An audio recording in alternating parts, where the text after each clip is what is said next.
오늘 말씀의 제목은 그리스도인의 삶이라는 제목으로 말씀을 전해드릴 텐데 오늘도 은혜 받으시기를 간절히 소망합니다. 아멘. 우리가 저번 시간의 말씀에서 하나님께 이롭다함을 받을 수 있는 방법에 대해서 살펴보았습니다.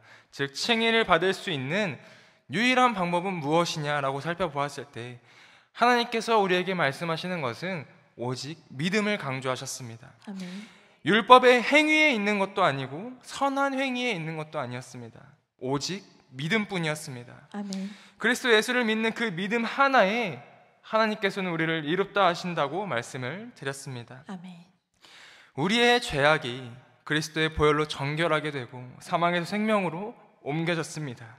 믿음만 있다면 우리는 더 이상 죄의 속박에서 묶여있지 않고 하나님과 날마다 참된 기쁨과 희락을 누린다라는 것입니다. 아멘.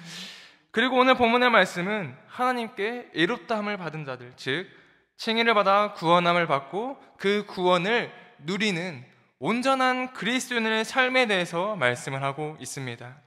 우리가 계속해서 로마 교회의 상황을 잊지 말아야 할 것은 로마 교회의 상황은 어떻습니까? 서로 비방하고 헐뜯고 정죄하고 자신들의 죄를 쌓고 있는 그러한 상황이었습니다. 여전히 율법의 행위가 강조되고 있었고 그 율법의 행위에서 벗어난 사람들을 정죄하였습니다.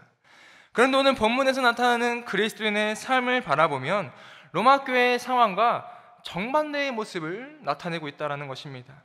첫 번째로는 그리스도인의 삶은 날마다 화평을 누립니다. 하나님과 화평을 누린다는 것입니다. 아멘. 1절과 2절 말씀을 낭독해 주시겠습니다. 그러므로 우리가 믿음으로 의롭다 하심을 받았으니 우리 주 예수 그리스도로 말미암아 하나님과 화평을 누리자. 또한 그로 말미암아 우리가 믿음으로 서 있는 이 은혜에 들어감을 얻었으며 하나님의 영광을 바라고 즐거워하느니라. 아멘. 아멘. 로마 교회 성도들은 싸우고 있고 시기 질투하고 정죄하고 있습니다. 조용할 날이 없습니다. 그런데 진짜 온전한 그리스도인들은 화평을 누린다라고 오늘 본문에서 말씀하고 있습니다. 아멘. 이 화평은 헬라어로 에이레네라고는 단어를 나타내고 있는데 이 화평은 심적 평안함을 말하고 있습니다. 의미합니다. 뿐만 아니라 화평은 빚진 상태를 청산하고 상호 간의 관계를 회복되어서 원래 상태로 돌아간다는 의미도 담고 있습니다. 즉 내 안에 내가 죄악으로 인해서 하나님과 원수되었던 그 관계가 그리스도 예수님의 보혈로 정결하게 되어서 청산되어서 이제 하나님과 범죄 이전의 관계로 다시 돌아간다는 것입니다. 하나님과의 관계가 회복된다는 것이죠. 하나님과 회복되었기 때문에 사람 간의 다툼이 있을 수가 있겠습니까? 하나님과 범죄 이전의 상태로 돌아간다는 것은 하나님과 화평을 누린다는 것인데 하나님과 날마다 기쁨을 누린다는 것인데 내 안에 어떻게 시기, 질투, 원망이 있을 수가 있겠습니까? 하나님께서 나의 죄를 사하셨고 나의 죄를 사하셨고 화평을 누리는데 누가 우리를 정죄하고 비방할 수가 있겠습니까? 다툼이 일어날래야 일어날 수가 없는 그러한 모습이 되는 것입니다. 내 안에 미움이 사라집니다. 원수를 사랑하게 됩니다. 내 마음에 평안이 찾아옵니다. 이것이 하나님과 화평을 누리는 자들, 이롭다 하심을 받은 자들의 삶의 모습입니다. 그리고 하나님과 화평을 누리는 자들의 삶을 바라보면 하나님의 은혜로 인도하심을 바라볼 수가 있습니다. 아멘. 제가 이 자리에 서 있는 것 또한 하나님의 은혜 아니겠습니까? 성도님들의 삶 가운데 여기까지 인도하신 하나님의 은혜 감사하지 않겠습니까? 아멘. 우리가 우리의 삶을 되돌아보면 하나님께서 우리를 은혜로 인도하셨다는 것을 깨달을 수가 있습니다. 아멘. 여기까지 인도하신 그 은혜를 받을 수 있었던 것은 내가 그리스도 예수님을 온전히 믿었다라는 것입니다. 내가 하나님의 은혜 속으로 들어갔다라는 것입니다. 내가 믿음이라는 키를 가지고 하나님의 품속으로 문을 열고 들어갔다라는 것입니다. 믿음의 열쇠로 문을 연 자들을 하나님께서는 기쁨으로 받으시고 자녀 삼으시고 그들에게 은혜와 축복을 날마다 더하여 주십니다. 아멘. 자녀 삼으셨기 때문에 나에게 가장 좋은 길로 하나님께 쓰임받을 수 있는 가장 복된 길로 걸어가게 하십니다. 여기까지 내가 잘한 것은 하나도 없습니다. 오직 믿음 하나만 가지고 하나님께 나아갔습니다. 하나님께서는 그 믿음을 기쁨으로 받으신다라는 것입니다. 아멘. 히브리서 11장 6절의 말씀에 이렇게 말씀합니다. 믿음이 없이는 하나님을 기쁘시게 하지 못하나니 하나님께 나아가는 자는 반드시 그가 계신 것과 그를 찾는 자에게 상 주시는 이심을 믿어야 할지니라. 아멘. 어떤 것을 믿어야 합니까? 하나님께서 반드시 계신 것과 하나님을 찾는 자들에게 상을 주신다라는 것입니다. 우리를 자녀 삼으셨고 우리가 믿음으로 하나님께 나아가기 때문에 하나님께서는 우리가 하나님께 나아갈 때마다 우리에게 상을 주신다라는 것입니다. 어떻게 자녀를 바라보면서 아무것도 없이 그저 보고만 있을 수 있겠습니까? 뭐라도 더 주고 싶은 마음이 부모의 마음 아니겠습니까? 사랑으로 무엇이든지 더 주려고 하는 것입니다. 은혜로 채워주시려고 하시는 것입니다. 더 좋은 길로 인도하려고 하시는 것입니다. 그것을 받는 자들이 믿음으로 하나님과 화평을 누리는 자들의 모습입니다. 그리고 또 그들은 하나님과 화평을 누리는 자들은 하나님의 영광을 바라면서 즐거워합니다. 우리가 하나님의 형상으로 지음받은 우리가 되었는데 우리에게 하나님의 영광이 함께 있었습니다. 그러나 죄악으로 인해서 그 하나님의 영광을 잃어버렸다는 것이죠. 그런데 화평을 누리는 자들은 하나님과 범죄 이전의 상황으로 회복되었다라고 말씀을 드렸기 때문에 하나님의 영광이 회복되어서 하나님의 자녀로서 우리가 하나님의 영광을 함께 누릴 수 있다라는 것입니다. 아멘. 입술에 찬양이 끊이지 않게 됩니다. 내가 하나님의 영광을 함께 누리기 때문에 내 안에 기쁨이 넘쳐나는 것입니다. 그렇기 때문에 우리의 입술에서는 찬양이 멈추지를 않는 것입니다. 내가 하나님의 자녀로서 화평함을 누리면서 은혜, 인도하심, 영광 그 모든 것들을 받아 누리는데 어떻게 내 안에 기쁨이 없을 수가 있겠습니까? 날마다 기쁨으로 하나님을 찬양하는 것입니다. 내 입술에서 찬양이 끊겼다면, 내 안에 기쁨이 없다면, 내 안에 평안이 없다면 하나님과의 관계를 다시 믿음으로 회복되어야 합니다. 우리가 오직 믿음으로 하나님과의 관계가 회복된다라고 말씀을 드렸는데 내가 하나님과 멀어져 있다면 다시 그 믿음을 통해서 믿음을 가지고 하나님 앞에 나아가 우리의 관계를 회복하여 주심을 간구해야 합니다. 아멘. 우리 성도님들의 얼굴에 근심 걱정이 있다면, 기쁨이 없다면, 기쁨이 사라졌다면 하나님과의 관계가 믿음으로 회복되어서 다시 하나님과 화평함을 누릴 수 있도록 우리 성도님들 모두가 함께 기도할 수 있어야 합니다. 이런 하나님의 평강이 없다면 그 다음 단계로 하나님과의 그 다음 단계로 나아갈 수가 없다는 것입니다. 3절부터 6절까지의 말씀을 보면 환난을 즐긴다라고 이야기하고 있습니다. 3절부터 6절까지의 말씀을 낭독해 주시겠습니다. 다만 이뿐 아니라 우리가 환난 중에도 즐거워하나니 이는 환난은 인내를, 인내는 연단을, 연단은 소망을 이루는 줄 알미로다. 소망이 우리를 부끄럽게 하지 아니함은 우리에게 주신 성령으로 말미암아 하나님의 사랑이 우리 마음에 부은 바 됨이니 우리가 아직 연약할 때의 기약대로 그리스도께서 경건하지 않은 자를 위하여 죽으셨도다. 아멘.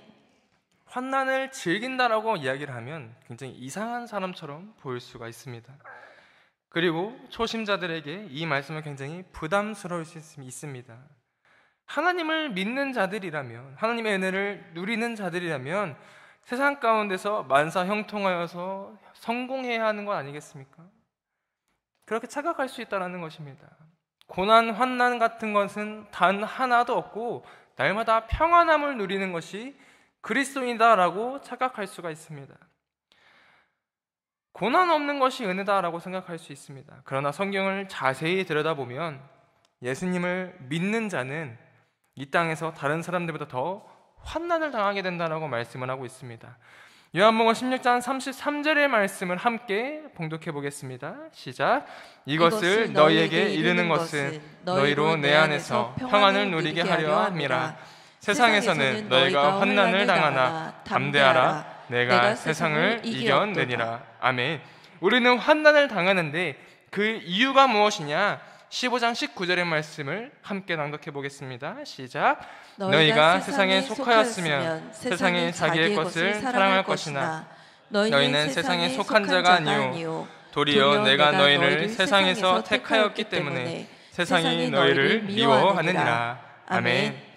우리가 하나님의 자녀로서, 하나님의 택함받은 백성으로서 세상에서 멀어져서 이제 하나님께 속한 자가 되었는데, 그렇기 때문에 우리는 이 땅 가운데서 환난과 고난이 앞으로 계속해서 기다리고 있다는 것입니다. 내가 세상에 속한 자가 아니라 하나님께 속한 자이기 때문에 세상이 나를 미워하여서 환난과 고난이 연속된다라는 것입니다. 그런데 우리가 하나님과 화평함을 누리지 못하고 이 다음 단계로 나아가지 못한다면 우리는 환난 가운데서 계속해서 넘어질 수밖에 없습니다. 하나님과 화평을 누리는 자들은 환난을 즐긴다라는 것입니다. 그런데 이 말씀은 굉장히 부담으로 다가오는 말씀입니다. 우리가 예수님을 따라가는 제자가 되어야 한다라고 말씀을 드리는데, 예수님을 따라가기 위해서는 나를 부인하고 나의 십자가를 지고 예수님을 따라가야 하는 것 아니겠습니까? 이 말씀 자체가 고난과 환난이 기다리고 있다는 말씀입니다.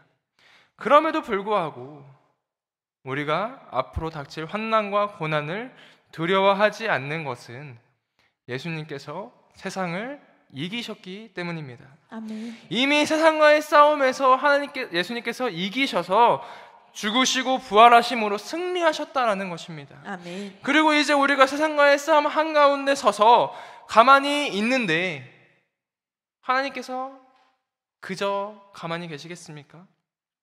그것을 능히 이길 수 있는 힘을 우리에게 주신다라는 것입니다. 아멘. 우리가 감당하지 못할 시험을 우리에게 주신 일이 없으십니다. 우리가 기억해야 할 것은 고난, 환난, 그 모든 것들은 그저 지나갑니다. 우리가 감당하지 못한 시험을 받은 일이 없기 때문에 우리는 그것을 능히 모든 일들을 이겨낼 수가 있습니다. 아멘. 하나님께서 그것을 감당할 수 있는 힘과 능력을 날마다 부어주신다는 것입니다. 아멘. 나의 십자가를 지고 따라가는 것은 굉장히 어려울 수 있고 부담될 수 있습니다. 그러나 그것이 내가 감당하지 못할 시험은 아니다라는 것입니다. 무거운 짐을 질 때 때로는 예수님께 나아가서 내려놓을 수가 있고, 때로는 하나님의 사람을 통하여서 함께 지고 가게 하십니다.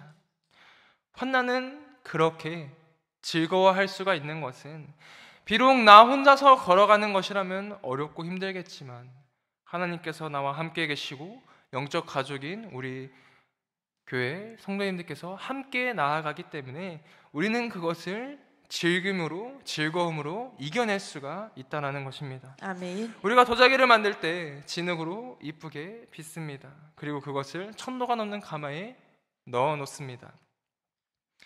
환난은 우리를 굽는 과정입니다. 그때 우리는 그 고통과 환난과 고난을 인내할 수 있어야 합니다. 그것을 견뎌야 한다는 것입니다. 믿음의 확신을 가지고 굳게 서는 것입니다.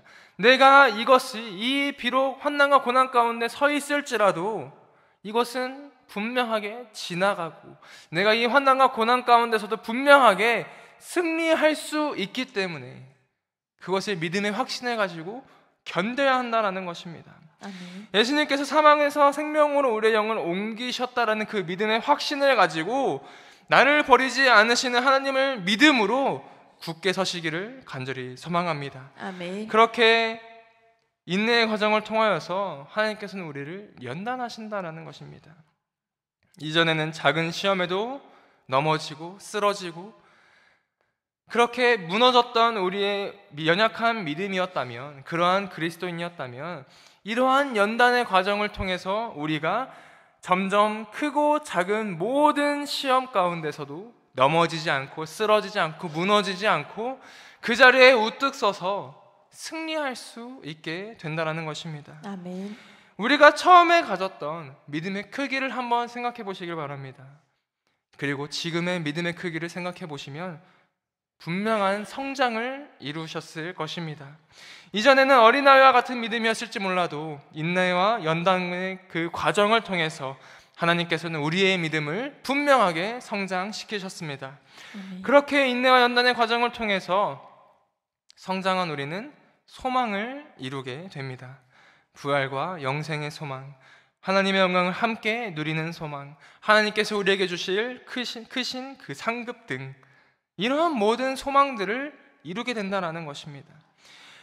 믿음을 잃지 않았기 때문에 흔들릴지라도 뽑히지 않았기 때문에 믿음을 베어낼지라도 구루터기로 담아서 다시 성장을 이루었기 때문에 우리는 소망을 이룰 수가 있게 되는 것입니다. 아멘. 모든 것은 우리를 위해서 그리스도께서 대신 십자가를 지셨기 때문에 가능한 일입니다. 아멘. 이 사실을 믿음의 확신으로 우리가 굳게 서 있는다면 하나님의 놀라우신 은혜와 축복을 우리의 삶 가운데 누릴 수가 있습니다. 아멘. 환난이 쉬운 어린아이와 같은 그러한 장난감과 같이 즐겁게 이겨낼 수 있게 된다라는 것입니다. 아멘. 마지막으로 세 번째는 로마서 5장 10절과 11절의 말씀에서 봤을 때 구원함을 받고 기뻐한다라고 이야기합니다. 아멘. 10절과 11절의 말씀을 낭독해 주시겠습니다. 곧 우리가 원수 되었을 때에 그의 아들의 죽으심으로 말미암아 하나님과 화목하게 되었은즉 화목하게 된 자로서는 더욱 그의 살아나심으로 말미암아 구원을 받을 것이니라. 그뿐 아니라 이제 우리로 화목하게 하시니 우리 주 예수 그리스도로 말미암아 하나님 안에 또한 즐거워하느니라. 아멘. 우리의 구원은 하나님의 사랑에 대한 확증입니다. 하나님께서 나를 사랑하십니까? 라는 누군가가 그러한 질문을 한다면 우리는 그 증거로 예수님의 십자가를 증거로 보여주어야 합니다. 나를 위해 나의 죄를 대신 지고 십자가에 못 박혀 죽이신 그리스도의 예수님이 바로 그 사랑의 증거입니다. 우리는 그 사랑을 통해서 구원함을 받았다라는 것입니다. 이전에는 하나님과 원수의 관계로서 교제도 은혜도 누리지 못했지만 사랑의 표현으로서 화목하게 하셨습니다. 그리고 우리를 구원하셨습니다. 아멘. 하나님의 구원을 계속해서 강조하는 것은 우리가 그 구원함을 받았고 그 사실을 기뻐해야 하기 때문입니다. 은혜를 달라고 복을 달라고 기도하는 그리스도인들에게 하나님께서는 이미 그 사실을, 그 은혜와 축복을 더하여 주셨다라고 말씀을 하고 있습니다. 구원이라는 은혜와 축복을 이미 우리에게 주셨다라는 것입니다. 하나님의 은혜가 없다고, 내 안에 기쁨이 없다고 말하는 믿음의 백성들에게 강조하는 것입니다. 이미 우리의 삶은 하나님의 큰 선물을 받았고 은혜와 축복 속에 살아가고 있다라는 것입니다. 아멘. 그러한 자들에게 하나님께서는 하나님의 품 안에서 기쁨을 누리게 하십니다. 성도님들은 어떠십니까? 하나님의 품 안에서 기쁨을 누리고 계십니까? 아멘. 시기 질투 원망의 목소리를 내는 것이 아니라 하나님을 찬양하고 계십니까? 간절히 소망하기는 하나님을 찬양하는 자가 되시기를 간절히 소망합니다. 아멘. 우리의 입술에 찬양이 정말 끊이지 않는 자가 되시기를 간절히 소망합니다. 아멘. 기쁨이 넘쳐서 내가 날마다 하나님을 찬양합니다. 믿음의 고백을 선포할 수 있는 그러한 성도님 되시기를 간절히 소망합니다. 아멘. 내 삶이 비록 고달프고 힘겨울지라도, 내가 고난과 환난 가운데 있을지라도 즐거움으로 나아갈 수가 있는 것은 하나님께서 우리를 이미 구원하셨기 때문입니다. 아멘. 평안을 잃었던 우리에게 평안을 주신 하나님의 사랑은 지금도 우리에게 계속되고 있습니다. 아멘. 간절히 소망하기는 저와 성도님들의 삶 가운데 날마다 기쁨이 넘치시기를 간절히 소망합니다. 아멘. 로마 교회의 성도들과 정말 정반대의 모습을 오늘 본문의 말씀에서 나타내고 있습니다. 로마 교회에서는 늘 싸움과 시기 질투가 있었지만 하나님과 화평을 누리고 환난을 즐거워하고 구원을 기뻐하는 그러한 하나님께 이루음을 받은 자들은 입술에서 시기 질투 원망이 나타나는 것이 아니라 찬양이 나타난다라는 것입니다. 너무나도 정반대의 모습이지만 한쪽에서는 큰 은혜와 축복을 날마다 더하여 받고 한쪽에는 죄가 쌓이는 모습을 우리가 볼 수가 있습니다. 간절히 소망하기는 우리가 하나님의 품 안에서 서로 화목하고 날마다 기쁨이 넘치며 우리의 입술이 날마다 하나님을 찬양하는 복된 믿음의 성도들 되시기를 간절히 소망합니다. 아멘. 이 시간 함께